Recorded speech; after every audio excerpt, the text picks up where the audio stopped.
malaking piece ng puzzle yung pagdating ni NBI Director Matibag kasi nabuo niya yung kwento kinonfirm niya na hindi lang spliced yung mga nais nilang palabasin na galing sa depensa. He painted the bigger picture na naipakita niya na buong-buo talaga yung ebidensya at na-affirm niya yung side ng prosecution na sa ebidensya po ng threat na yon, naganap po talaga at active threat pa rin po yun. Nakita rin po natin na susugan niya na ongoing po at may lead sila. Dala pa nga po niya yung mga confidential na documents at patungo po dun sa mga nagplano o may plano or persons of interest. So, meron pa mamaya.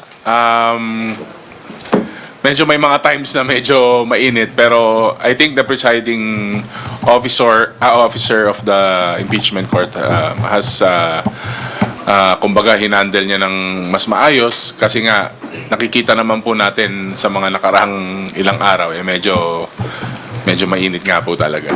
At saka minsan parang may mga tinginan sila nung hearing na inoobserbahan ko medyo tagus yung mga tingin nila ng konti. So, inaasahan naman natin yon pero maganda rin at importante rin na mas nag-focus sila sa witness at kung anumang impormasyon yung mailalabas at importanteng impormasyon kesa naman po yung focusing on personalities. Malaking bagay po sa amin yan.